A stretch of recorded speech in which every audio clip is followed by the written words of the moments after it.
Hey everyone, welcome to Simplilearn's YouTube channel. In this session, we will be discussing about the top Java projects to learn in 2022.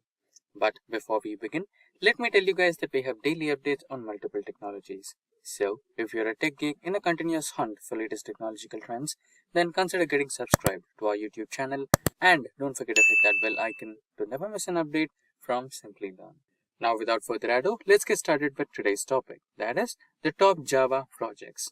So, in our agenda, we will get started with the top 10 project ideas for 2022. Followed by that, we will learn the core Java projects. So, we will go through some exciting core Java projects, for example, online banking system and ATM Java project and many more. Followed by the core Java projects, we will create an advanced Java project along with Spring Framework. So I hope I made myself clear with the agenda. Now without further ado, let's get started with Java projects for 2022. Over to our experts. The top 10 Java project ideas. So the first project that we will deal today is the online courier management system. So this particular project motto is to deal with the courier management system. The system will be used for day-to-day activities like buy, return, booking, delivery and non-delivery, and self-pickup, etc. It is not easy to build this particular project all alone, as the technicality of the project is a little complex for a single programmer. I would suggest you that you get a team with you and also look out for some automation in the process by developing the relevant software. Robotic process automation is the new normal in today's life. The web-enabled interface allows the user to log in from anywhere in the world and track their courier and also view the customer rating. The system is designed to integrate with financial accounting to eliminate duplication of data entry and is also scalable to grow along with your company. The system needs to be built with user-friendly screens, rich in functionality and features, and finally the major part, it should maintain a high level of data integrity. So with that abstract discussed, now let's look into the features offered by this particular online courier service. As discussed in the abstract, this particular project should be providing the features of order and dispatch of the product, information regarding the customer, delivery executive, and followed by the delivery executive, we should be also having a payment window which manages the accounts and bill reports. So having said that, let's now move into the software requirements. So the software used in this particular project is the programming language, that is Java. Database is the Microsoft Access and some convenient RPA tools. And finally the IDE. The IDE for this can be anyone which has a good support for Java. The most preferable one would be the Eclipse. And then comes the IntelliJ, NetBeans and many more. Now creating this kind of a project will give you a valuable experience based on building a fully fledged e-commerce website or an application. I mean, this is how the world's leading applications like Amazon, Flipkart, Zomato, etc. are basically planned and have reached greater heights today. This kind of project on your resume could make a huge difference. And who knows, tomorrow you might even get into one of those companies and start working on their projects or build a company of your own. Followed by the online courier system, we have the online voting system. Now thinking apart from getting a job or starting a new company of your own, this is something that we all need today in this pandemic situation especially. In the current scenario, the internet has brought all the ease to our living room. It has replaced physical banking to internet banking, ordering food online, buying movie tickets, buying clothes and household items, to consult your doctor for minor issues, bill payments and many more. Yet, for quite a long time, going to polling booth and standing in a long queue to cast a vote has been persistent, and it has been challenging for the government to motivate common people to participate in the election system and cast their vote, just because there is no other way to do such thing as such an online voting system. But all the credit can be achieved by software engineers who can make it possible soon for everyone to cast their vote to their respective candidate as their own choice with an unmatchable ease. This can be done just by click on their fingers. This is an advanced Java project developed to show online voting functionality. Followed by the abstract, we will get into the technicality of this particular project. So the first phase of this particular project has the admin phase, where the admin has the right to manage the candidates, manage the voters and their profiles and passwords, and finally election results. Followed by the admin, we have the voter or the user of this particular application. The voter or the user gets to register himself or herself into the application. Followed by that, he can use the login and logout options. And next we have the profile and password managements. So followed by that, we have the option to choose the positions to vote, and finally to cast the vote. Now this particular project is an advanced level Java project developed to show online voting functionality. It showcases the use of Java servlets, HTML and CSS. Again, coming into the IDE. The IDE for this can be anyone who has good support for Java. The most preferable one would be Eclipse and IntelliJ. Followed by the online voting system, we will now continue with the online healthcare management. Named as the corporate Medicare management, this e-healthcare management system is a web-based project developed in Java. The main aim of this particular project is to provide effective management of data related to staff and patients in hospitals or clinics. The features offered by this particular project should be as follows. It should optimize bed occupation. The project should improve the use of operation theaters, avoiding the cancellation of operations.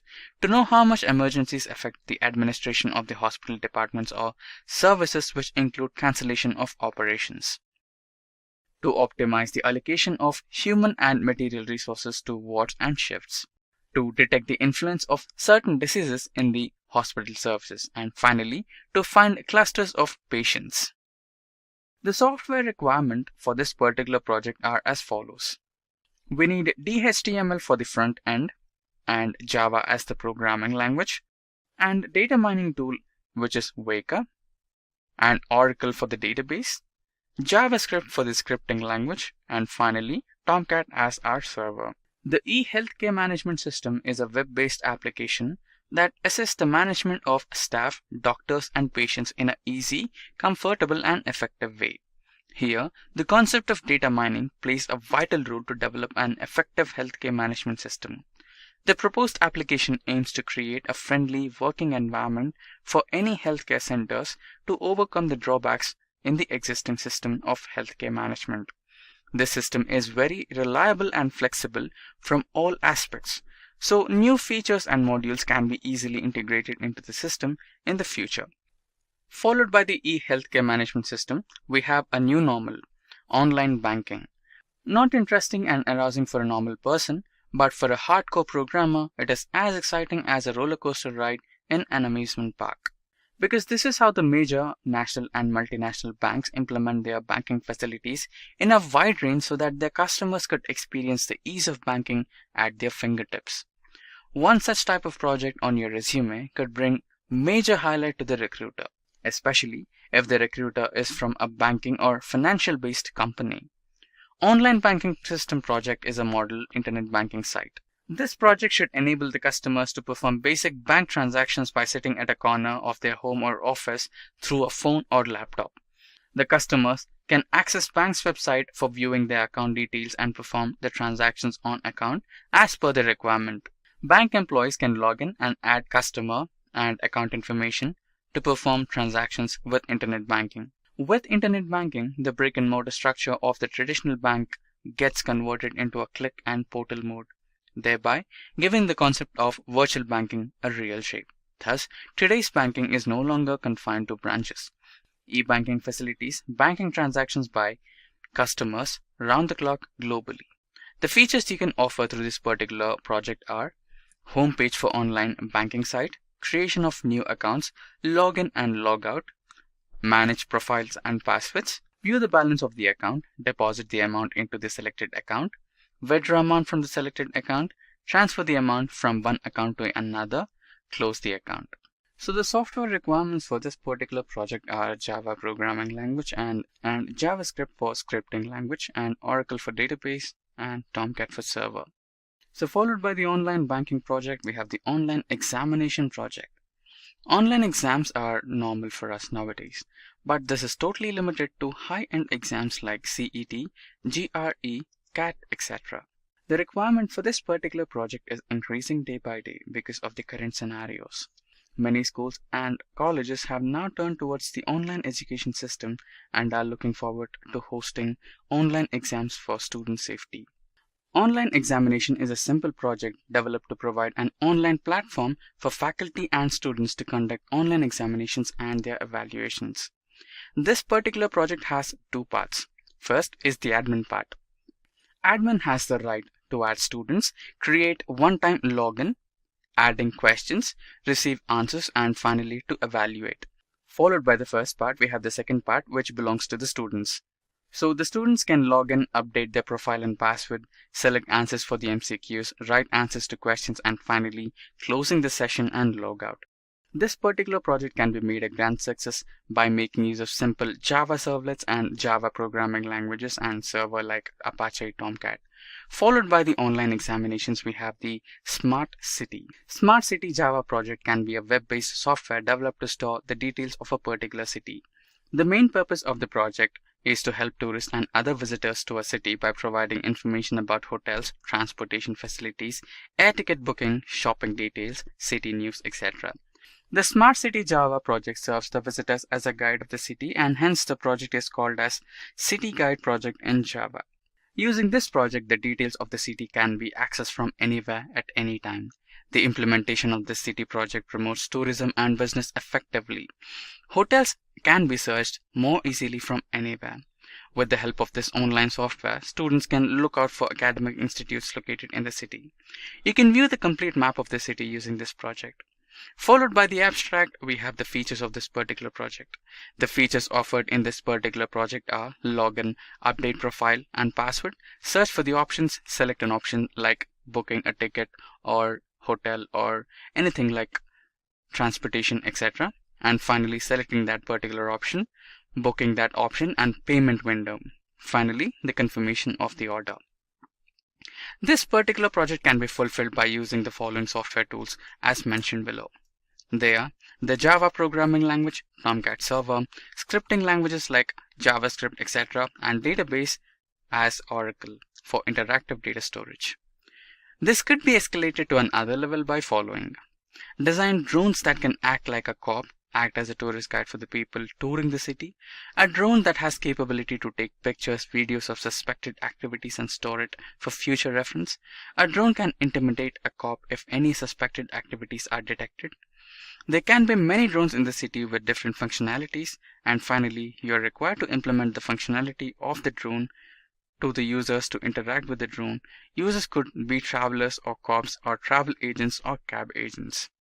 The code for all these projects are provided in the description box below. Followed by the Smart City, we have the bug tracking system. The bug tracking system is a web-based application developed by Java programming language for software companies. The main aim of this project is to manage the errors or bugs that occur during the software development phase and cycle. After the implementation of this project, the employees can update the issue details, solve the issues, and update the system for any location with internet access. Below are the features of this project, and source code of this project is linked in the description box below. Coming into features, the software is applicable in managing the bugs that occur during the development of software and tracking the older issues. It facilitates searching the facility to bug history and solution. The system is fully secured and authentication method is adopted to manage security. It stores the older bug reports so that they can easily be solved when they reappear. The application helps the project manager in evaluating the works of the employees. And finally, the proposed software is capable of auto update when the latest version is available. So the software requirements for this particular project are programming language, which is Java, web-based applications such as JDBC, JNDI, servlets, JSP, and Oracle database or Access database as the database. Followed by that, the server deployment is Red Hat, JBoss, AS, etc. And the client-side scripting as the JavaScript. And the IDE for this particular project would be Eclipse with all the My Eclipse plugins. And finally, the user interface can be designed using HTML and CSS. So with this, we can move ahead into the next project, which is the facial recognition. The face recognition with OpenCV is an open source computer vision library that has tons of modules like object detection, face detection, and augmented reality. The major features that this particular project offers are managing the use of faces, facilitate face identification, easy login and logout, store face IDs, identify suspects with just images, enhanced way to find cyber criminals.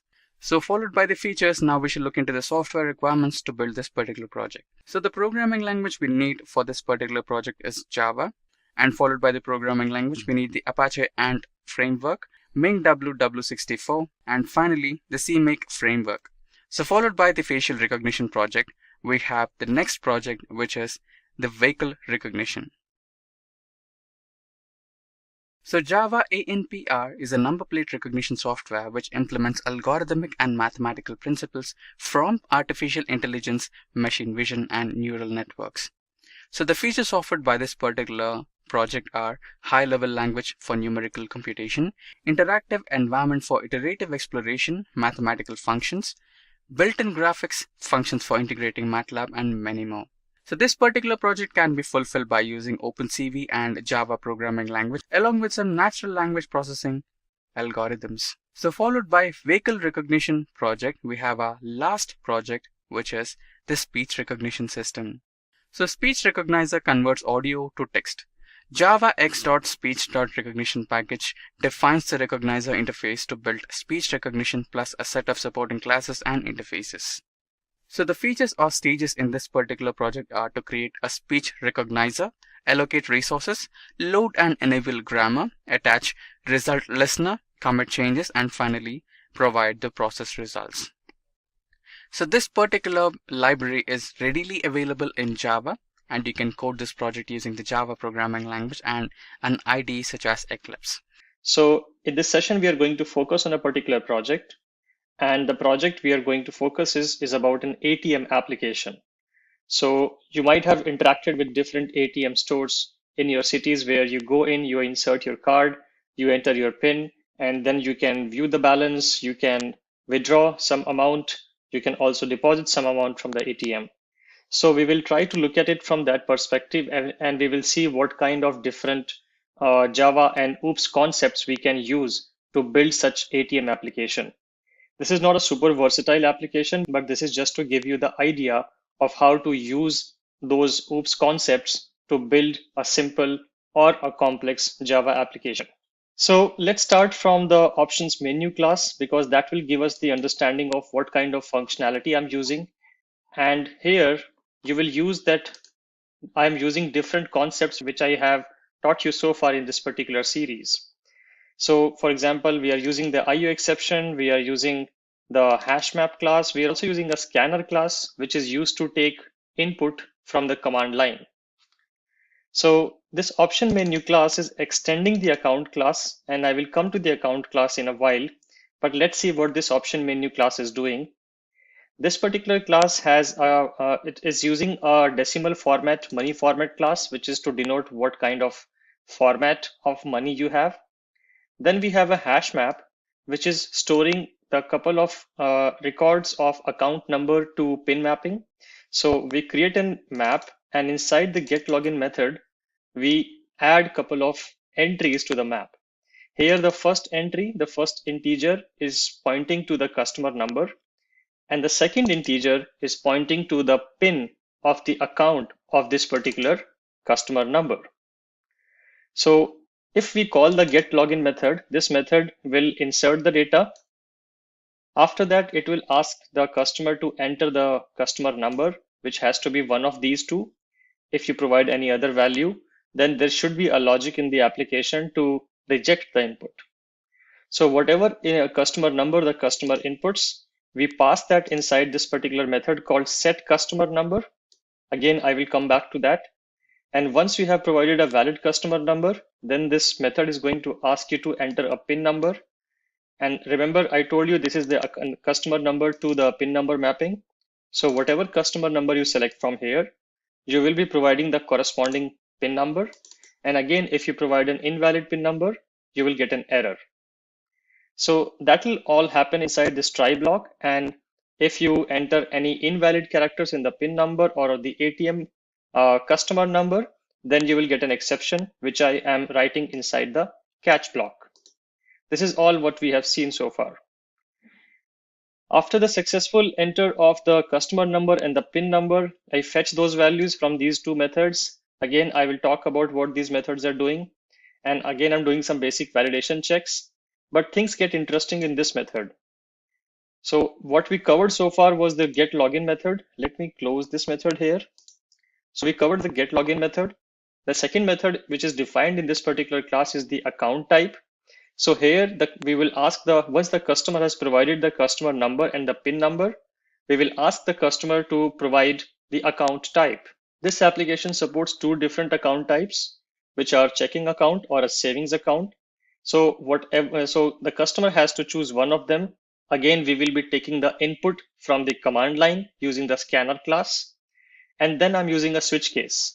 If the customer entered 1, then I will execute some code for the checking account, which is defined here in the case 1. And if the customer entered 2, then the case 2 will be executed. And if it enters 3, then I will exit the application by just printing a sys out.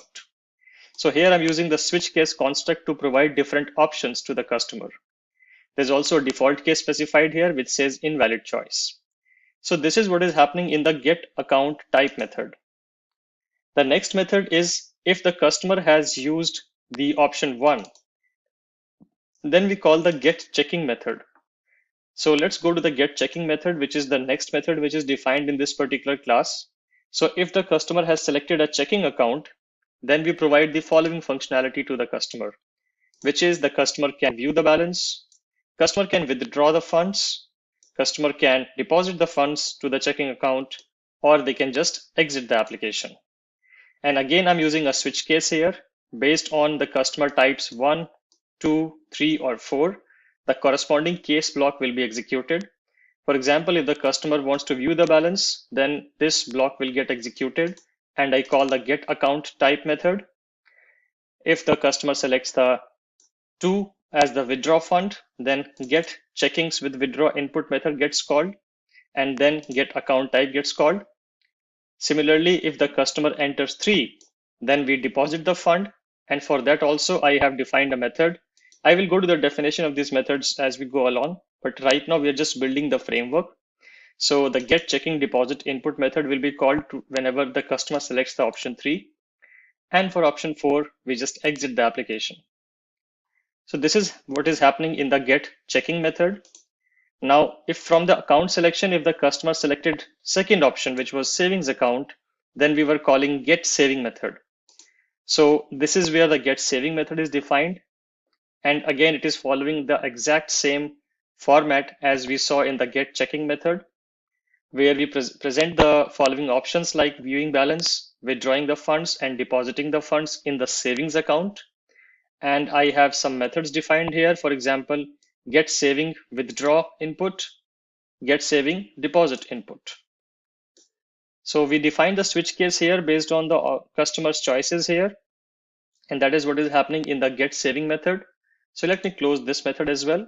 And that's all what is defined inside the option menu class. So we ask the customer to enter the customer number, the PIN number from this get login method. Then based on that, we provide the customer the options to choose the account type, whether they can choose the savings account or the checking account. And based on that, whatever account type they use, we call the get checking or get saving method. And inside this method, we provide the customer the other options to either withdraw the money, deposit the money, or view the balance. That is what is happening inside this option menu class. Now let's go to the account class, and all the methods which we saw here will be provided a definition in the account class. You also see this option menu is extending the accounts class, so an inheritance concept is being used here. Let's go to the account class now. So this is the account class where I have defined some private member variables like customer number. So now you will be familiar with the customer number, PIN number, which I just described, and also with the checking balance and the savings balance. You can also divide this account class into two child classes, where you have a savings account class and a checking account class. But for simplicity, I've kept it to one class. I'm initializing a scanner input which will be used at multiple places. And then I have the setters and getters for these four member variables. So you see set customer number, get customer number. If you remember, this set customer number was called in the option menu class. If I go back to the get login, once we ask the customer to enter the customer number, we call the set customer number, which gets called here. Similarly, we call the set pin number, which gets called here. Similarly, once we have said that, we were fetching the values using the get customer number and the get pin number. And that is also defined here in terms of the getters, get pin number and get customer number. Similarly, we also have the getters for the checking balance and the saving balance member variables. We do not have the setters for them because they are not technically setters, but we have to calculate the balance. It's not a simple setter where you can just return the value. So now let's look at some of the business functions of the account class. How do you deposit? How do you view the balance? How do you withdraw the balance, etc.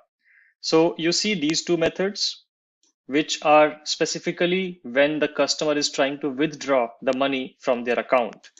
And these methods are basically called internally by other methods. So we will come to that. Let's just understand that we have two methods for calculating the withdrawable amount or executing the withdraw transaction for the checking account and the savings account. Similarly, I have two more methods here, which are calculating the depositing for the checking account and calculating the depositing for the savings account. And then we get the bigger methods, which are using these calculation methods. So I defined four calculation methods so far: calc checking withdraw, calc saving withdraw, calc checking deposit, and calc saving deposit, basically withdrawing and deposit for both of the classes. And then we have these business functions called get checking withdraw input and get saving withdraw input, get checking deposit input, and get saving deposit input. So these getter methods are something which were being called from the option menu class, if you remember. If you go back to the option menu class, and if you chose the checking account, you get these options. And let's say you chose option 2, which was withdraw funds, or option 3, which was deposit funds. Then the corresponding methods which were being called were get checking withdraw input and get checking deposit input. And this is the exact same method, get checking withdraw input and get checking deposit input.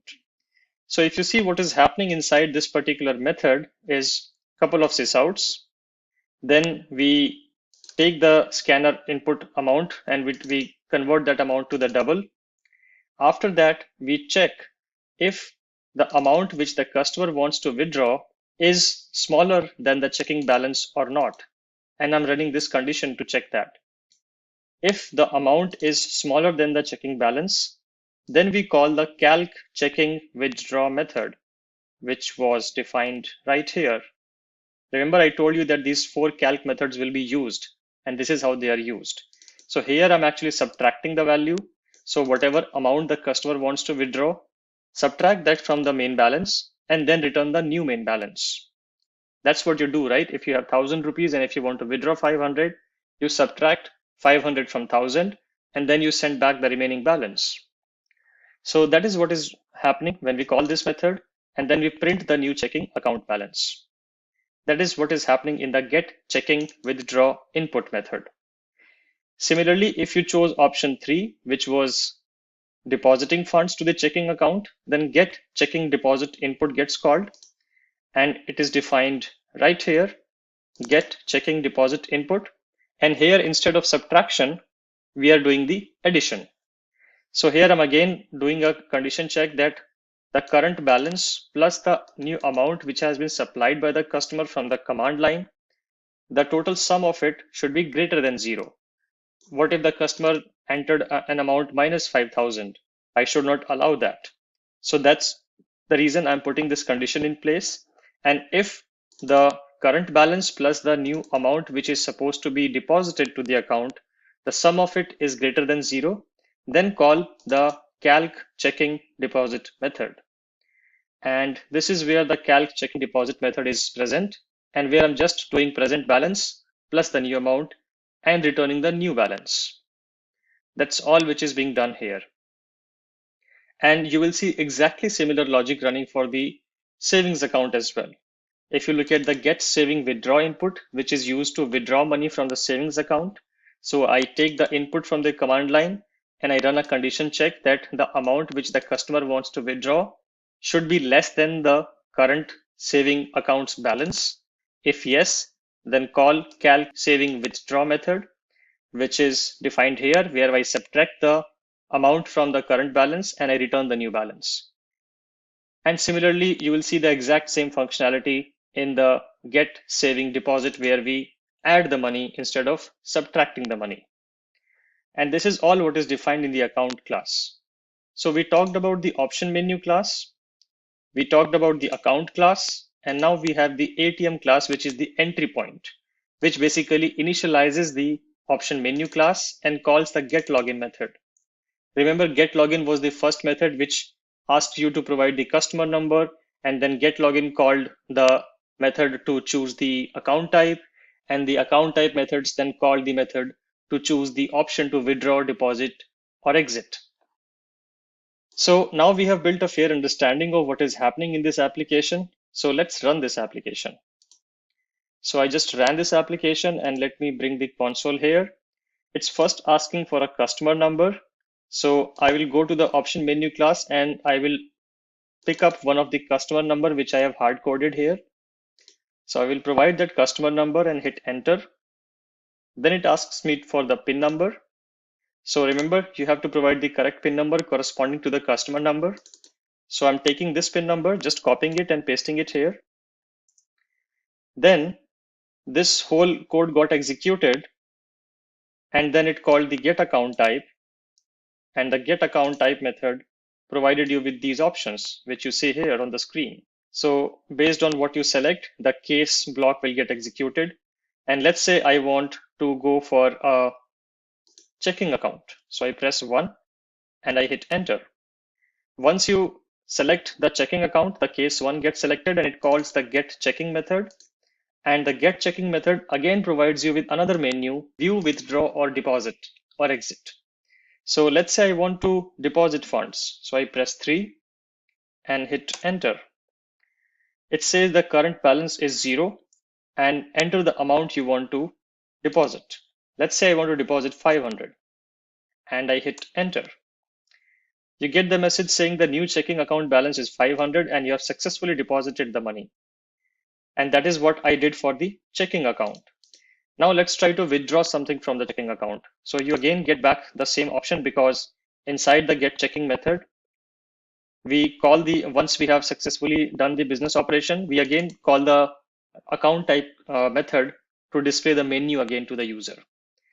So let's say again select the checking account class, and this time I want to withdraw the funds. Remember, I've added 500 there. So let's say I want to withdraw, so I choose the option 2 as the choice. Current balance is 500 and it's asking me the amount you want to withdraw from the checking account. So I enter, let's say 100, and I hit enter. When I do that, the new checking account balance becomes 400. So the 100 got subtracted from the 500 and the new balance is shown to your screen. You can do exactly the same thing for the savings account as well. And let's also run a negative condition. So I again select the checking account and I want to withdraw the funds. I choose the option 2. Current balance is 400 and I would like to withdraw 1000. What happens? If you do that, we get a message saying balance cannot be negative. And this is coming from the calc checking method, which is defined here. So what is happening that I wanted to withdraw the funds from the checking account, and here get checking withdraw input got called. Here, this condition was checked. So the checking balance was 400 and the amount I wanted to withdraw was 1000. So 400 minus 1000 is not greater than equal to 0. So it jumped into the else block and it said balance cannot be negative. So this is how you can also build some error conditions in your code which are mandatory and which should be built Otherwise, your application will have a lot of bugs. We can also exit the application. So if you just type 3 and hit enter, you will exit from the application and it will again call the login method where it will again ask you to enter the customer number. So this is how you can run this application, and this was a simple use case for you to show how you can use the different object-oriented concepts like classes, objects, methods, setters, getters, switch case, etc. to build the application with the correct business logic. And this is all I want to cover in this particular session. And in the next session, we are going to have a look at another interesting core Java project just to build our understanding more better about the core Java concept. Choose from over 300 in-demand skills and get access to 1,000 plus hours of video content for free. Visit SkillUp by Simplilearn. Click on the link in the description to know more. Let's get started with walking through a core Java project using all the different OOPS concepts we have learned so far. So in this example, we are going to have a look at a calculator application. And this calculator application supports primarily 4 different operations like addition, subtraction, multiplication, and division. So let's see how do we build that app. So in front of me right now is open the main class. So I have a main app class here, which has a public static void main method. And the first thing we see is a read input class, which is calling a read method.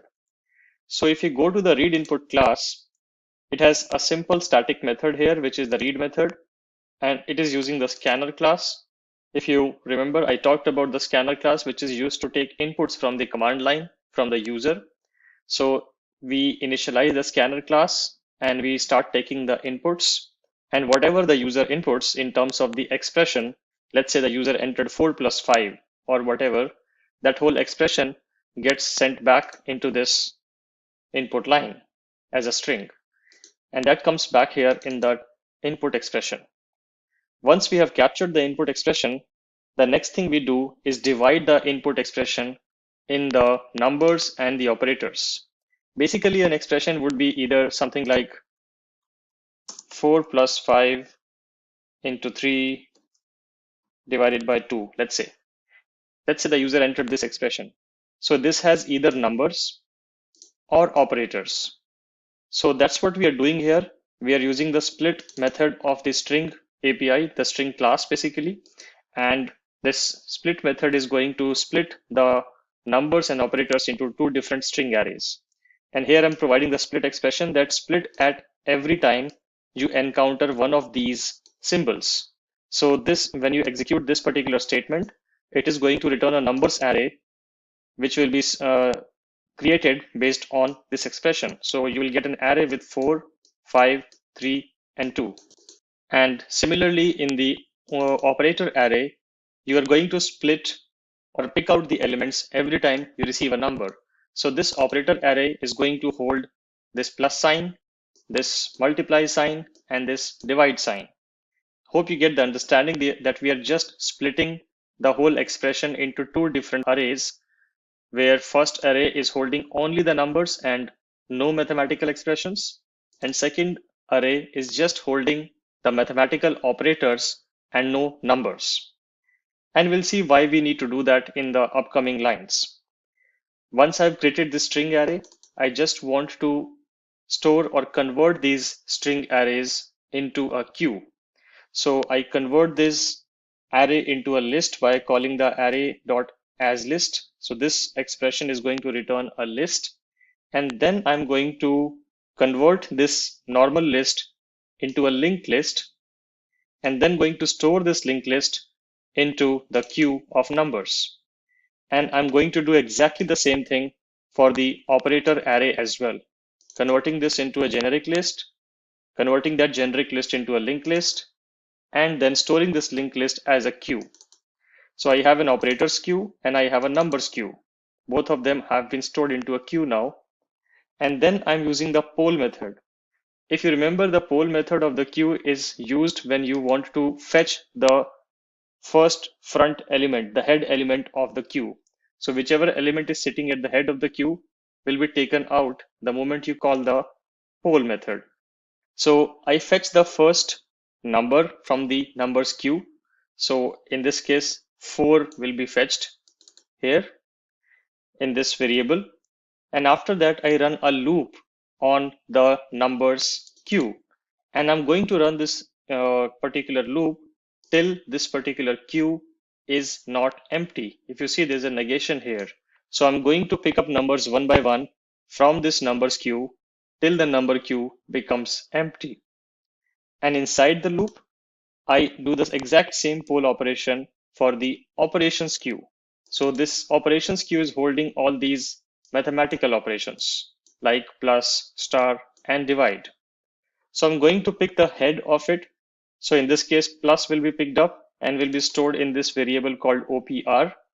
And then I'm going to run a switch case on this OPR. Basically, as I told you, in this particular calculator application, we are supporting 4 operations, which are addition, subtraction, multiplication, and division. So I define a case for each of the mathematical expression. So you see there are 4 different cases here. And for each case, I'm initializing a class. If it's a plus sign, then I'm initializing the add class. If it's a minus sign, then I'm initializing the subtract class. For multiplication, I have a class called multiply. And for division, I have a class called divide. Let's have a look at what these classes are containing. So if I go to the add class, first of all, it is implementing an interface called operate. And this operate interface has just a single method called getResults, which is accepting a variable argument array. If you remember, I told you that you can also use a vararg array. This is called a vararg expression. This means that these numbers will be an array of arbitrary length. It can be a 1-element array, it can be a 2-element array, it can be a 4-element array, or whatever you supply. But it is still going to be a fixed length array, but the length is going to be dependent upon how much argument you supply to this particular method. So that is what this interface operate is doing. It just has one method declared, which is called getResult, which is accepting an array of numbers. So if the add class is implementing the operate interface, then it has to override the getResult method. And here it is just doing a summation of all the numbers which have been supplied. So if you supply 4 numbers, it is just going to add up those 4 numbers and return the sum. And the exact same kind of logic or similar logic will be seen in other operate classes. So if I go to the subtract class, it runs the exact same operation, but it subtracts the values. If I go to the multiply class, it is also implementing the operate interface, and in the get result, it is just multiplying all the values. Similarly, in the divide class, it is also implementing the operate interface, and it is dividing all the numbers one by one. So it's doing pretty much the same thing in terms of the expression and the logic. The only difference is whether you are using an add operation or a subtract or a multiply or a divide. So we have checked all these classes and the operate interface as well. And let's go back to the main app now. Now you also see that I've defined a reference of operate here, and each of the switch case block, I'm assigning the object type to this interface reference. So I'm using the concept of dynamic binding, which we talked about when we talked about interfaces, that we can also do dynamic binding where we can assign an object to an interface type. And the object type will depend upon the expression. So once we have filled that based on the case, while filtering out this expression and picking up plus, star, and divide sequentially, then we go to the next line outside the switch case block, which is to pick the next number from the queue. Remember, we already did one poll here. So as per this example, 4 was here in this res. And now when we do this number.poll again, 5 will be picked up because that will be the next head of the queue. So we pick up 5 here, and then we call operate.getResult. Now this getResult will be called based on the expression which was encountered first in the queue. Again, looking at the example, the first expression encountered will be plus. So the expression was plus. So the operate type object is of add type. And when you call operate.getResult, the getResult method of add class is going to get invoked. and it is going to sum 4 and 5. This res is holding 4 right now based on what I described here, numbers.poll, and this num is holding the second operand, basically 5 here. So 4 plus 5 gets evaluated here in this case. And then it again goes back here and it checks if the number queue is now empty. No, it is still not empty because we still have 3 and 2 left there. So again, it does the operations.poll and it picks up multiply sign here. Then it again runs the switch case. Since it's a multiply sign, it will go here and it will initialize the operate interface reference as the object of multiply class. Then coming here, it will do a numbers.poll. And this time the numbers.poll is going to pick up 3. So 3 will be picked up here. And then the current value of result, which is already 9, 4 plus 5 was 9. The current value of result will be updated here. So res will be 9 here and num will be 3 here. And when you call operate.getResult, the multiply classes getResult will get called and it will say 9 into 3, which will become 27. It will again go back here to this particular line and it will check again if the numbers queue is now empty. No, it is still not empty because we still have one element left. Then it polls the queue of the operations where the expression divide is present there, which is the only element left in this particular operations queue. And since we have the OPR value as divide, this case block gets called and the new divide class gets initialized. The divide class basically gets initialized. And we come here and we do numbers.poll. Now the last number which is available in this queue is 2, which gets picked up here. And then we again call operate.getResult. This time, since the operate operate reference type was of divide class type, so when we call operate.getResult, the divide operation or the getResult method of the divide class, basically this method will get invoked and it will divide the current value of result, which was 4 plus 5, 9 into 3, which was 27. So it is going to divide 27 by 2, which was the last value of the numbers.poll. It is going to execute 27 by 2, and whatever value it gets, it is going to store a value back into the rest variable.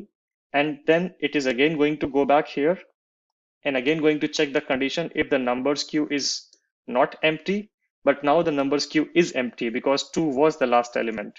So it is going to come out of the loop and it is going to print the final result. That is how this whole program is working. Now let's try to see this in action and we'll try to execute the exact same expression. So if I right click and go to run as and run this as Java application, and I supply an expression saying 4 plus 5 star 3 divide 2. And if I now hit enter, I get the value as 13.5, which is exactly what we ran through because 4 plus 5 will be evaluated first, which will result into 9. Then 9 into 3 will be 27 and 27 divided by 2 will be 13.5 exactly. So this is how this whole program is running, where we first take the inputs and then we divide the input into numbers and operation arrays, or in fact queues. And once we have those queues built up, then we pick up the first number and we keep running this loop till the numbers queue is not empty. Inside the while loop, at each step, we pick up the first expression or the operator. We check what is the operator, whether it is an addition, subtraction, multiplication, or division operator. And whatever kind of operator we have, we initialize the corresponding class of it. And then we fetch the next value in the numbers queue. And then we call the get result based on the expression.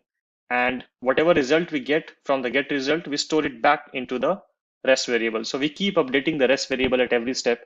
So that's the reason the result of 4 plus 5 gets stored in the rest. And next time you are calling the get result for a multiply operation, here the rest value is 9 now, and it says 9 into 3. Again, in the next time, the rest value will be updated to 27 because we are storing the result back into the result variable. So this is all I want to cover in this particular session, where we looked at an example of a calculator application purely from the console standpoint. Obviously, there can be a lot more stuff which we can do into this particular application, make it more error-free and cover a lot of corner cases like validating the inputs, etc. Also, looking at putting some conditions around the exception handling, handling the divide by zero scenario, etc., which is not here. But this is just to show you the basic idea of how you can build simple to complex CLI applications using the core Java concepts. So in this example, we are going to have a look at a calculator application. And this calculator application supports primarily 4 different operations like addition, subtraction, multiplication, and division. So let's see how do we build that app. So in front of me right now is open the main class. So I have a main app class here, which has a public static void main method. And the first thing we see is a read input class, which is calling a read method. So if you go to the read input class, it has a simple static method here, which is the read method, and it is using the scanner class. If you remember, I talked about the scanner class, which is used to take inputs from the command line from the user. So we initialize the scanner class and we start taking the inputs, and whatever the user inputs in terms of the expression, let's say the user entered 4 plus 5 or whatever, that whole expression gets sent back into this input line as a string. And that comes back here in the input expression. Once we have captured the input expression, the next thing we do is divide the input expression in the numbers and the operators. Basically, an expression would be either something like 4 plus 5 into 3 divided by 2, let's say. Let's say the user entered this expression. So this has either numbers or operators. So that's what we are doing here. We are using the split method of the string API, the string class basically. And this split method is going to split the numbers and operators into 2 different string arrays. And here I'm providing the split expression that split at every time you encounter one of these symbols. So this, when you execute this particular statement, it is going to return a numbers array, which will be created based on this expression. So you will get an array with 4, 5, 3, and 2. And similarly, in the operator array, you are going to split or pick out the elements every time you receive a number. So this operator array is going to hold this plus sign, this multiply sign, and this divide sign. Hope you get the understanding that we are just splitting the whole expression into 2 different arrays, where first array is holding only the numbers and no mathematical expressions, and second array is just holding the mathematical operators and no numbers. And we'll see why we need to do that in the upcoming lines. Once I've created this string array, I just want to store or convert these string arrays into a queue. So I convert this array into a list by calling the array.asList. So this expression is going to return a list. And then I'm going to convert this normal list into a linked list, and then going to store this linked list into the queue of numbers. And I'm going to do exactly the same thing for the operator array as well, converting this into a generic list, converting that generic list into a linked list, and then storing this linked list as a queue. So I have an operators queue and I have a numbers queue. Both of them have been stored into a queue now. And then I'm using the poll method. If you remember, the poll method of the queue is used when you want to fetch the first front element, the head element of the queue. So whichever element is sitting at the head of the queue will be taken out the moment you call the poll method. So I fetch the first number from the numbers queue. So in this case, 4 will be fetched here in this variable. And after that, I run a loop on the numbers queue. And I'm going to run this particular loop till this particular queue is not empty. If you see, there's a negation here. So I'm going to pick up numbers one by one from this numbers queue till the number queue becomes empty. And inside the loop, I do this exact same poll operation for the operations queue. So this operations queue is holding all these mathematical operations like plus, star, and divide. So I'm going to pick the head of it. So in this case, plus will be picked up and will be stored in this variable called OPR. And then I'm going to run a switch case on this OPR. Basically, as I told you, in this particular calculator application, we are supporting 4 operations, which are addition, subtraction, multiplication, and division. So I define a case for each of the mathematical expression. So you see there are 4 different cases here. And for each case, I'm initializing a class. If it's a plus sign, then I'm initializing the add class. If it's a minus sign, then I'm initializing the subtract class. For multiplication, I have a class called multiply. And for division, I have a class called divide. Let's have a look at what these classes are containing. So if I go to the add class, first of all, it is implementing an interface called operate. And this operate interface has just a single method called getResults, which is accepting a variable argument array. If you remember, I told you that you can also use a var_arg array. This is called a var_arg expression. This means that this numbers will be an array of arbitrary length. It can be a 1-element array, it can be a 2-element array, it can be a 4-element array, or whatever you supply. But it is still going to be a fixed length array, but the length is going to be dependent upon how much argument you supply to this particular method. So that is what this interface operate is doing. It just has one method declared, which is called getResult, which is accepting an array of numbers. So if the add class is implementing the operate interface, then it has to override the getResult method.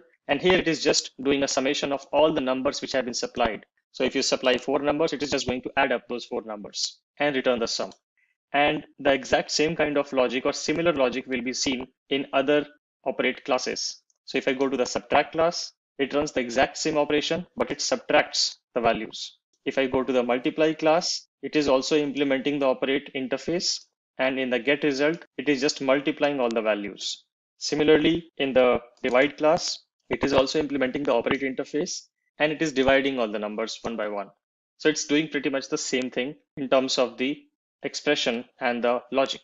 The only difference is whether you are using an add operation or a subtract or a multiply or a divide. So we have checked all these classes and the operate interface as well. And let's go back to the main app now. Now you also see that I've defined a reference of operate here, and each of the switch case block, I'm assigning the object type to this interface reference. So I'm using the concept of dynamic binding, which we talked about when we talked about interfaces, that we can also do dynamic binding where we can assign an object to an interface type, and the object type will depend upon the expression.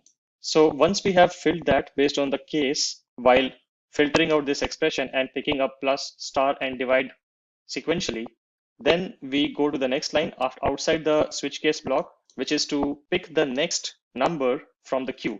Remember, we already did one poll here. So as per this example, 4 was here in this res. And now when we do this number.poll again, 5 will be picked up because that will be the next head of the queue. So we pick up 5 here, and then we call operate.getResult. Now this getResult will be called based on the expression which was encountered first in the queue. Again, looking at the example, the first expression encountered will be plus. So the expression was plus. So the operate type object is of add type. And when you call operate.getResult, the getResult method of add class is going to get invoked, and it is going to sum 4 and 5. This res is holding 4 right now based on what I described here, numbers.poll. And this num is holding the second operand, basically 5 here. So 4 plus 5 gets evaluated here in this case. And then it again goes back here and it checks if the number queue is now empty. No, it is still not empty because we still have 3 and 2 left there. So again, it does the operations.poll and it picks up multiply sign here. Then it again runs the switch case. Since it's a multiply sign, it will go here and it will initialize the operate interface reference as the object of multiply class. Then coming here, it will do a numbers.poll. And this time the numbers.poll is going to pick up 3. So 3 will be picked up here. And then the current value of result, which is already 9, 4 plus 5 was 9. The current value of result will be updated here. So res will be 9 here and num will be 3 here. And when you call operate.getResult, the multiply classes getResult will get called and it will say 9 into 3, which will become 27.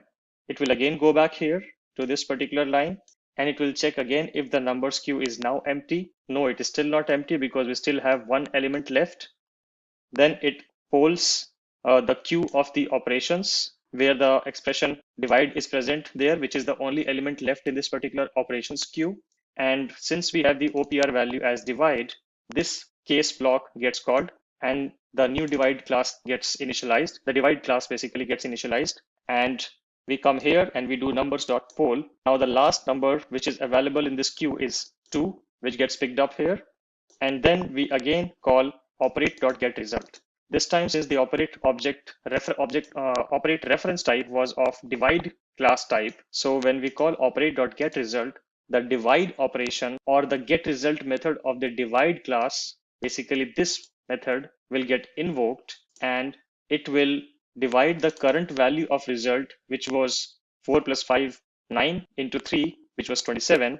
So it is going to divide 27 by 2, which was the last value of the numbers.poll.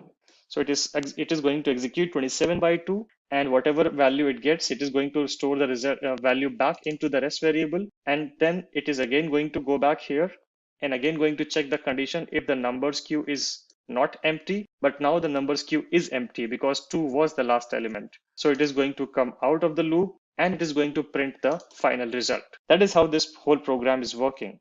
Now let's try to see this in action, and we'll try to execute the exact same expression.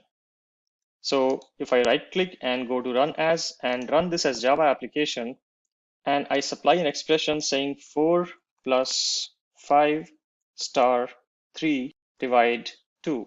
And if I now hit enter, I get the value as 13.5, which is exactly what we ran through, because 4 plus 5 will be evaluated first, which will result into 9.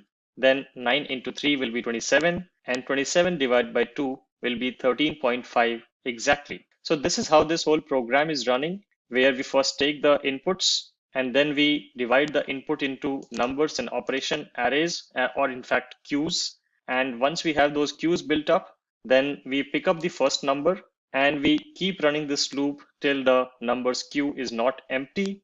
Inside the while loop, at each step, we pick up the first expression or the operator. We check what is the operator, whether it is an addition, subtraction, multiplication, or division operator. And whatever kind of operator we have, we initialize the corresponding class of it. And then we fetch the next value in the numbers queue. And then we call the get result based on the expression. And whatever result we get from the get result, we store it back into the rest variable. So we keep updating the rest variable at every step. That's the reason the result of 4 plus 5 gets stored in the rest. And next time you are calling the get result for a multiply operation, here the rest value is 9 now, and it says 9 into 3. Again, in the next time, the rest value will be updated to 27 because we are storing the result back into the result variable.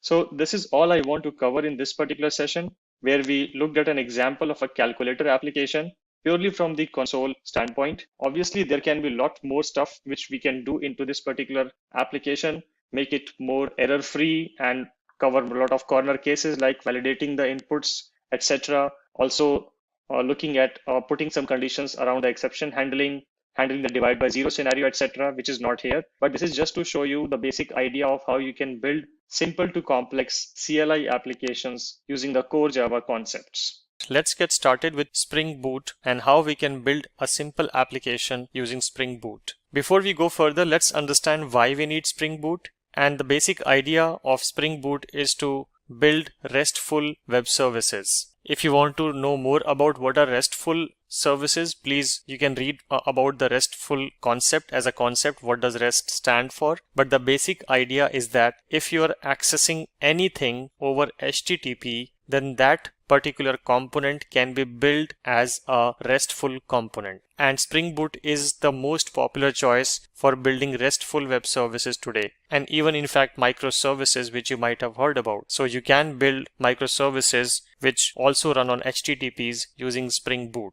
So what I'm showing you right now is the official guide of Spring, which you can use to build an application with Spring Boot. It will list down all the requisites which you need in terms of the JDK installations, Maven, and how to complete this guide, etc., etc. You can again use the same Spring initializer which I talked about in the previous session. You can use this to generate a Spring Boot project for you specifically. So all those options are available here. So I've already done that, and I'm not going to repeat what I just did in the previous session, and will directly jump to an IDE where I have created a sample Spring Boot application. And the structure here, you can see the structure would look very similar with one change, that in the previous example, when we were dealing with MVC, we had an src main resources folder, and that src main resources folder was having all the web components or the HTMLs. But since in RESTful web services, you do not render the HTML, but you just send back the response. The response body can be pure XML or it can be pure JSON, but you do not send back an view, and that's the main difference between Spring MVC and Spring Boot. That in Spring MVC, you are required to return a view technology. Like in the previous session, we sent a die-my-leaf template, which is basically an HTML. You can also return a JSP, but with Spring Boot, you do not deal with the view technology. And that's the world we are living in today. When you write Spring Boot, you do not have to worry about how this is going to be rendered on the web page, whether it is going to be rendered using HTML or whatnot. What you need to take care of using Spring Boot is to return the right response body, the exact text of the response, and that's it. So with that in mind, the Spring Boot was born, and the structure, apart from that, the structure would look very similar. There's a pom.xml here, which will provide all the list of jars and dependencies which are required for this particular project. So you can see all the dependencies here, pretty much the similar ones. We have a starter web, we have a starter test, and we have a Spring Boot Maven plugin. And we have an application file, which is the entry point, again having a public static void main method. So you need to put the @Spring Boot application at the top of the class to make it an entry point. If you don't do this, Spring Boot will not run this class, and Spring Boot will even not run your application. So what we are doing as part of this example, that we are just printing all the beans which are provided by Spring. That's all we are doing. Like I said, it's a very lightweight and an introductory session, so we will keep the logics to minimum. And I'm just getting all the bean definitions, sorting the bean definitions, and just printing them one by one. How do you get the bean definition? You get that with this application context class, which is returned when you run the application. And how you run the application is basically using this line where you say Spring application dot run, and you supply application dot class with any command line arguments which you might want to use. Once you do this, it is going to return an application context object to you, and the application context object can be used to get all the bean definitions by calling this method which says get bean definition names. So that's the basic logic which is being run in the main class. Now we also have a controller, but this time it's not a web controller, but it's a REST controller. So you see, in the previous example, we just had written something like this. It was just a pure controller. But here we have become more specific. We are saying that, hey, this is not a simple MVC controller, but this is a Spring Boot controller, or technically a REST controller. So Spring provides a separate annotation for that, which is @REST controller. So you write that particular annotation or on the top of the controller class which you are creating, and then you provide a request mapping similar to what we did in Spring MVC. But while you return it, you do not return a view technology. You just return the raw response. Here I'm just returning a string, but you can return a JSON object, you can return an XML object, or whatever you want to, but not a view technology. That's what I'm doing. Like you can see, there's literally nothing I'm doing in this. It's just a simple string return statement which I've printed here. And that's all the code I have right now here. I just have these two classes. Okay, so that was all about what I have written in the project, and now it's time to run the project. So I have just reached to the location inside my terminal where the project's pom.xml was present, and if I just do an ls, you will see that there is a pom.xml available here, and all the code directories are also available here. So now I will just run this application, and to run this application, I'm just going to type mvn spring-boot:run and hit enter.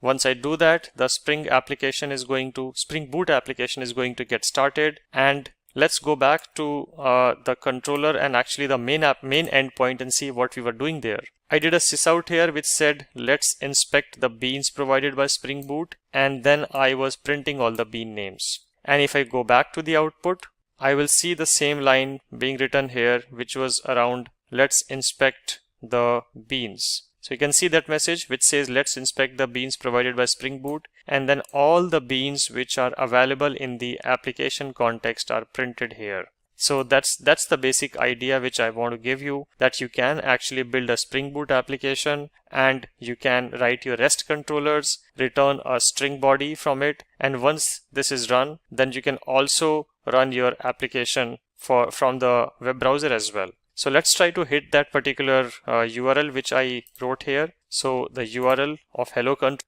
So for that, let me just open a new Cognito window, and our application is already running. So if I just say http localhost 8080 / I get this message here which says greetings from Spring Boot, and this is the message which we were sending from the REST controller. So this validates our understanding that we can invoke a REST controller, which is a Spring Boot REST controller, via the same method, but this time we are not getting an HTML, but we are just returning this particular string. Now you can use the string in any ways you want, so it depends upon the consumer. So that's all I want to cover as part of the Spring Boot. Now Spring Boot is a huge topic, and we can spend hours and hours talking about Spring Boot, but since this is more of an introductory session, so I just wanted the concept to get introduced, and remember the value proposition of why you would need Spring Boot. The basic idea is to build RESTful web services or build RESTful microservices. That's the basic idea behind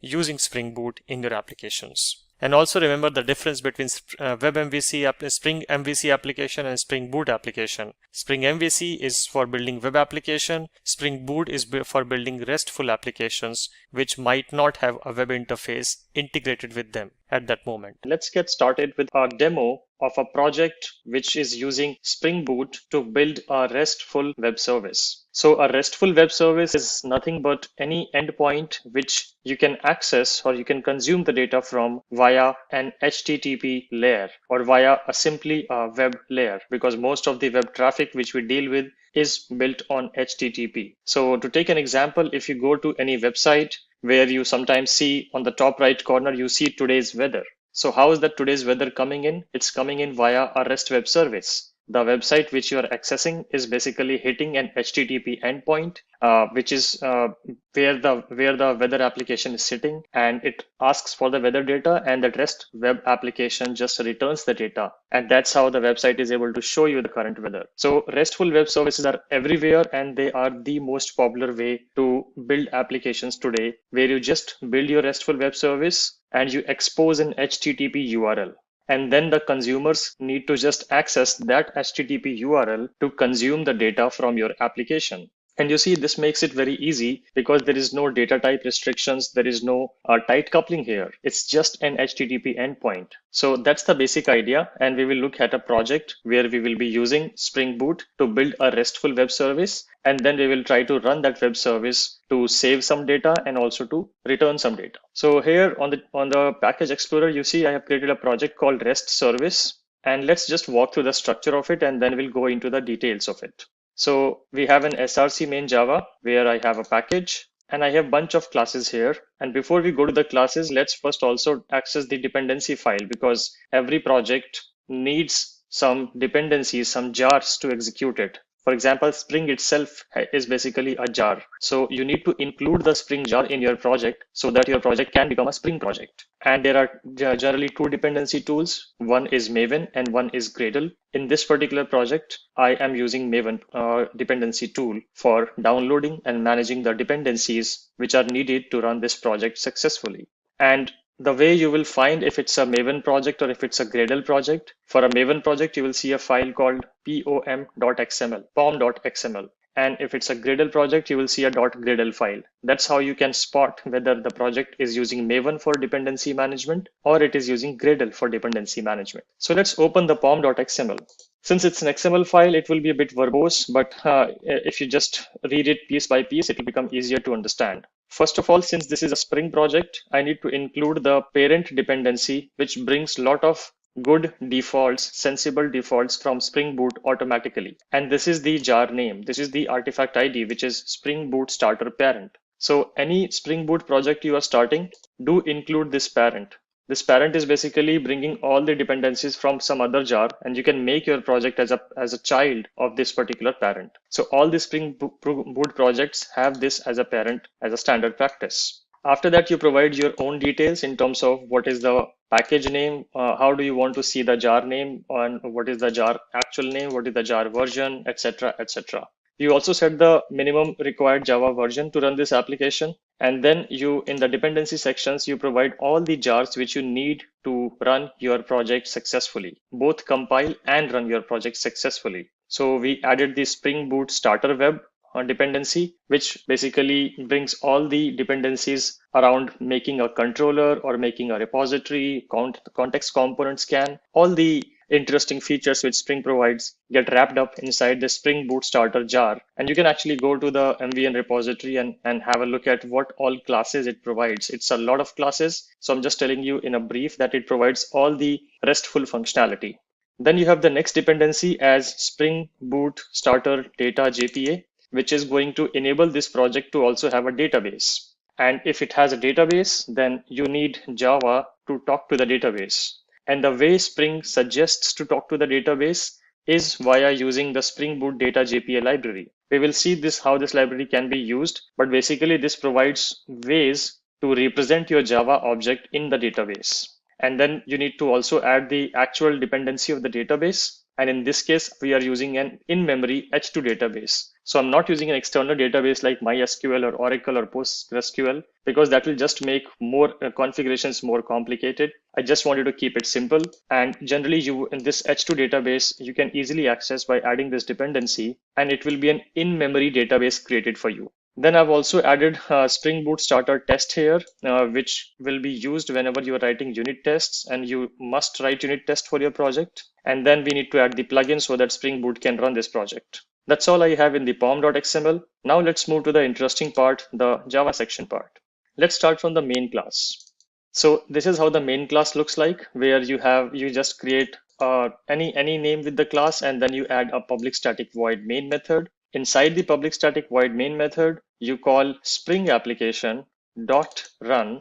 And this run method is basically going to run your application, and you just provide the same class name which you just wrote here. So you just say dot class. And if you're supplying any command line arguments, it can interpret that command line arguments as well if you want. So you'd always need an entry point in an application, and this is the entry point which Spring Boot supports. And this is, if you see this code, this is just normal code. To make Spring be aware about this class being treated as an entry point, you need to add @Spring Boot application annotation on top of the class. This is one of the annotation which is coming directly from the Spring Boot library. You can see this import. So once you add this, then only Spring will be able to treat this class as an entry point. Otherwise, Spring doesn't know where to start from. So when you run Spring, it will try to find a class with an annotation Spring Boot application. And then inside the class, it will try to find a public static void main method. And once it has found both of them, then it will just run the application. So it's very simple, nothing fancy here. And what we are dealing with here is a student object. So we will try to insert a student object, and we will try to retrieve the student object. So if you ignore these annotations which I've added, it's just a pure POJO. It's just a plain old Java object. You create a student class. Let's ignore this field as well for now. I'll just come back to this annotation in this field. But this is just a student class. It has 3 fields as name, age, and address, an empty constructor and a parameterized constructor, and some getters.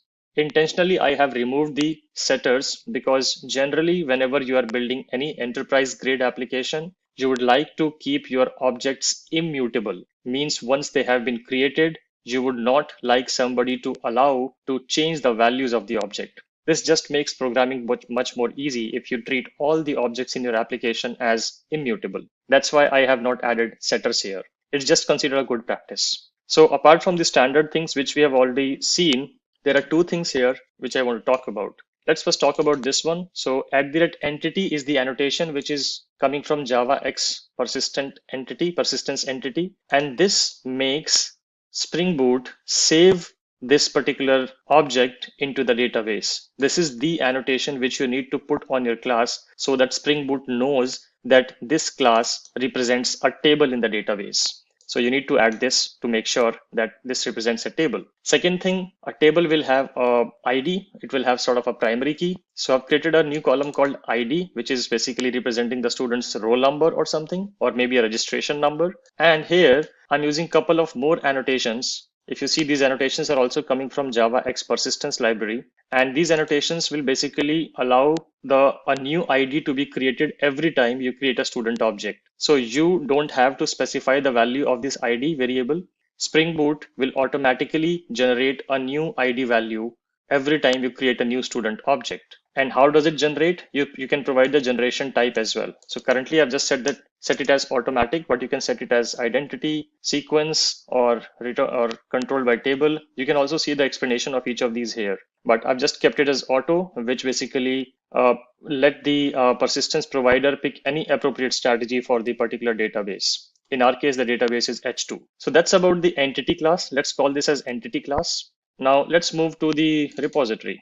So you need a repository class. Like I explained in that three-tier architecture, you always need a DAO layer or a repository layer to store your student object into the database. So we have enabled the student object to be saved, but we need a handler which can save this particular file, this particular object into the database. And the repository classes are the classes which will allow you to do that. So you create a very simple interface. You name whatever you want to name your interface as, and then you say extends JPA repository, the type of the object, and the unique identifier of the object. So the type of the object is student here, and the unique identifier of the student object is the ID, which is of type long. So you need to just supply the types: type of the object, type of the primary key, or the type of the unique identifier. And this annotation is coming from Spring Boot. You can see specifically Spring Boot data library, which we added. So you just need to create an interface, extend it from JPA repository, and make sure that you add this annotation as well.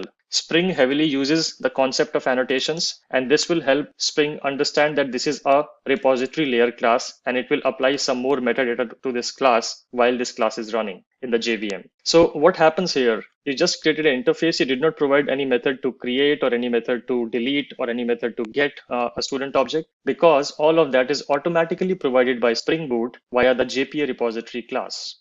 If we go inside this class, and if you scroll down, you will see the find all method, find all by ID, save all, flush, save and flush, delete, etc. And if you go further up, this also extends the paging and sorting repository, which provides pagination and sorting facilities. But the interesting one is that paging and sorting repository again extends a CRUD repository. And if you go to the CRUD repository, you will find all the basic methods to save an entity, save multiple entities, find an entity by the ID. That's why it needed that long type to make sure that it can execute this method. You can check the existence of an object, find all the entries, find all by ID, count them, delete them. So all the basic CRUD functionality. So we call them as CRUD because the reason it is called CRUD, because create, read, update, delete. That's basically the generic acronym. So because this CRUD repository provides all the methods and their implementations automatically, we do not need to write any code at all. So that's why Spring Boot is so awesome, and that's why Spring Boot is very popular,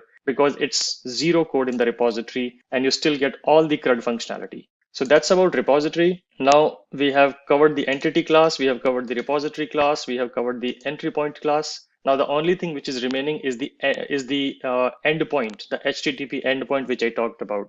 And that you can create by creating any class. Generally try to suffix it with the controller so that your core developers can easily find this class, and make sure that you put @REST controller annotation on top of it. This annotation will allow Spring to treat this particular class as an endpoint class. Then you can auto wire the student repository. So if you remember, I talked about the whole dependency injection and inversion of control. So here dependency injection is in action. So here you're just telling student controller to auto wire the student repository. And now what will happen that at runtime, student controller, or actually Spring, will automatically create an object of the student repository and supply that object of student repository to student controller. So you as developer do not have to create an object of student repository explicitly. That's the benefit, and that's how the dependency injection is working, because you inverted the dependencies now. The dependency is just injected into the class, and as a developer, you don't have to take control of creating the objects. It's the Spring which will automatically read the auto-word annotation and will automatically supply an object whenever it is required. Then I have two methods here since we are talking about HTTP endpoints. So I have represented a post method here and a get method here. The way you will write a post method is via @post mapping annotation. And then you can provide the URL path on which somebody should call your endpoint to save something. So for example, somebody can call it HTTP localhost 8080/student/create. Whenever they hit that URL, the control or that request will directly hit this particular method. Why? Because you have provided the URL mapping here in the post mapping annotation. So since it's a post method, there would be request body. What is the actual request body which the client is sending? And you can represent that request body with the @request body annotation, and you can provide the type of the request body. And here I'm saying that, hey, if you want to access this particular URL, yes, all good, but you need to supply me with a text representation of the student object or a JSON representation of the student object. And then inside the method, I'm calling student repository dot save, which is going to save the student object which is coming in. So you see there's a lot going on here. I will show you how the student is represented in the request body as well, and then I will come back to how it got converted from JSON to Java. But this is how you can store this particular student object. You can hit this API as many times as you want and keep inserting a new student object every time. Then if you want to fetch a particular student, then you can do that by supplying the /student. And then in the curly braces, there's an ID written here. So basically you can supply the value of the ID of the student. So generally there would be another method here, which would be find all to see all the students and with their ID, and then you can pick a particular student's ID, supply that student ID value here dynamically. That's why the curly braces supports dynamic value. So here it can insert 1, 2, 3, or whatever the student ID you want to fetch the value for. You provide that value in the student/ID, and all good. Then if somebody is hitting the URL with saying localhost 8080/student/1, then student with the ID 1 will be returned from the request. And you need to put @get mapping to make sure that this method is treated as an HTTP get method. And you can provide the type, you can say get student, and here this dynamic value is captured with the @path variable, because you need to know the ID, right? Whatever ID somebody has supplied it in the URL, you need to capture that IDE and then use that IDE for calling the repository. So you can do that by using the @path variable. So here I'm just saying whatever ID is coming in, I will store that value inside this IDE. Once I've done that, then I can again call student repository dot find by ID, which is again a built-in method provided to me by the CRUD repository. I can supply the ID, and this actually is going to return an optional object, which is an object which may or may not contain a value. So it's just a defensive programming style. So this will return an optional, and you can call a get method to return the actual student object. This will return an optional of student. So optional of student means that this optional object may have a student or may not have a student. Why did Spring do that? Because the ID somebody is supplying, that ID can be invalid also, right? So optional object takes care of that if there is no student found, then you will not get a null pointer exception. And if there's a student found, you can return that. So it's just a defensive programming style which Spring has adopted by returning an optional of the student object rather than directly the student object. But if you're confident that this particular optional of student object does contain a student object, then just call optional.get, which I've called here, which will return the actual student object sitting inside the optional object. You can read more about the optional object and its usage from the official Java docs, and there are tons of examples available on it on internet. So this is about the controller. We have covered all the classes. Now it's time to run the application. So you go to the command prompt, you go to the particular file folder location, and there you just say mvn spring-boot:run. So I just hit enter, and this is going to run the application. It's going to spit some logs here, and if everything is fine, you will not get an error, and you will just be getting a message saying that application got started. And it's running on Tomcat localhost 8080 with no context URL. So this is not a web application. This is a RESTful web service, right? This is a RESTful service. This is not a web application. So there is no web interface. So how do you access this? You just have an HTTP URL. So you can use any of the REST client available on the internet. There are probably hundreds of different REST clients available on the internet. You can choose any one of them. I am using advanced REST client, which you can also install as an extension from the Chrome browser itself. So if I just open the Chrome browser and I just say REST client, if you just write this and hit enter, you will get many different options. And the first option you get is from Google Play Store's App Store. So you can go to the App Store, basically the Chrome Web Store, not the Play Store, but the Chrome Web Store, and you can just install this. Since this is already installed, you can click on Launch App, and it will open this interface for you. So this is this is not a tutorial for advanced REST client, so I'll just be quick here. You can choose the method type which you want to hit. So let's say I want to do a post, and then you can provide the URL here. So remember the URL which we put here in the controller method, this has to exactly match. So HTTP localhost /student/create should be the URL. So let me just copy paste this one here. Okay, so the URL is good here. It's a post type of method which I want to do, and I want to hit this particular URL. Now I need to supply the content type and the body. So in the content type, you can choose application JSON because I'm going to supply a JSON object. And in the body, this is how the JSON object looks like. Advanced REST client also provides a nice visual interface to basically create this JSON. If you are thinking that JSON creation is very tough, it's not actually tough. It's just curly braces. And then you put key and key value, comma, let me just put an enter here so that it's more readable.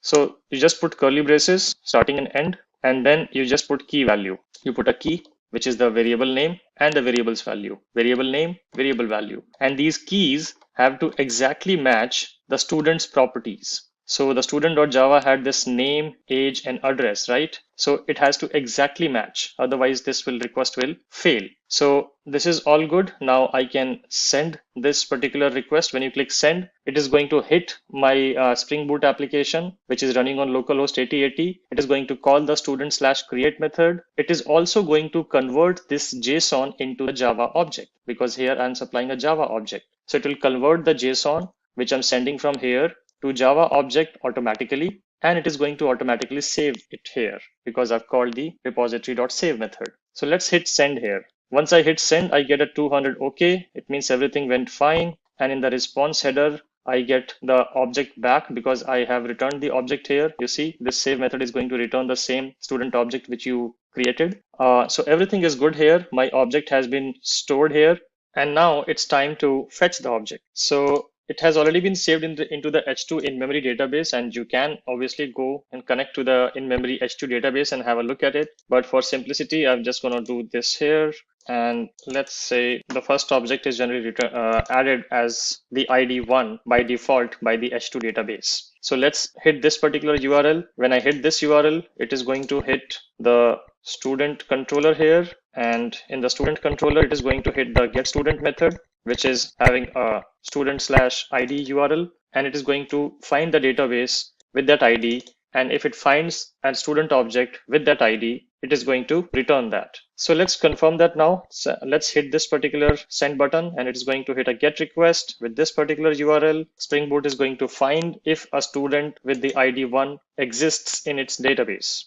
So once I hit send, I get a 200 OK. And you see in the response headers, I get the same student object back, which I added. Let's try with 2 now. Let's see what happens. I see 2 and I get 500 internal server error because there is no object stored in the H2 database of the Spring application with the ID 2 yet, because we only inserted one object. That's why only one student object is there, and the first ID which H2 database created for it automatically was 1. So when you hit for get request with a student ID 1, you get the object. When you put any invalid value and you hit this, you get a 500 internal server error. You can also make it look nice by not sending the 500 internal server error and sending a nice exception from the backend. So from here, you can also send a nice exception that if this object is not found, you can say something like that, or else throw, which is again an optional object. And here you can supply a particular type of exception which you want to supply instead of just throwing 500 internal server error.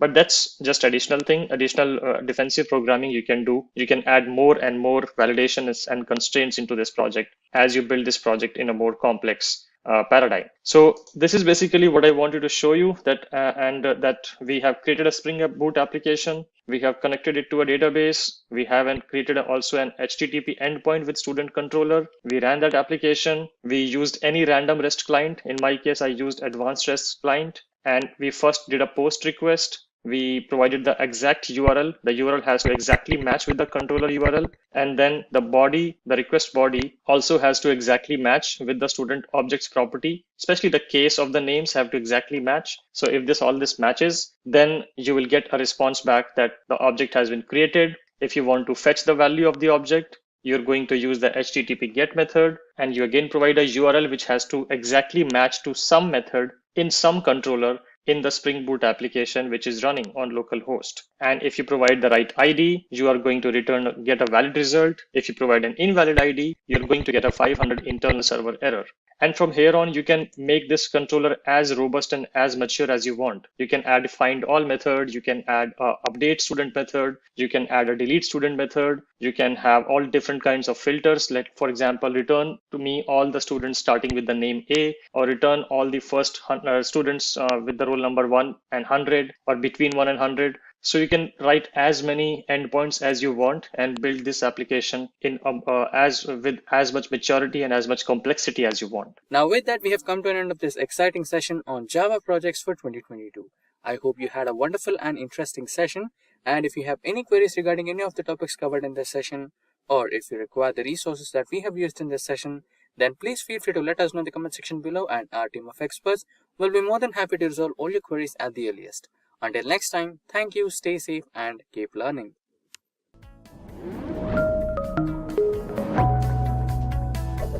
Hi there, if you like this video, subscribe to the Simplilearn YouTube channel and click here to watch similar videos. To nerd up and get certified, click here.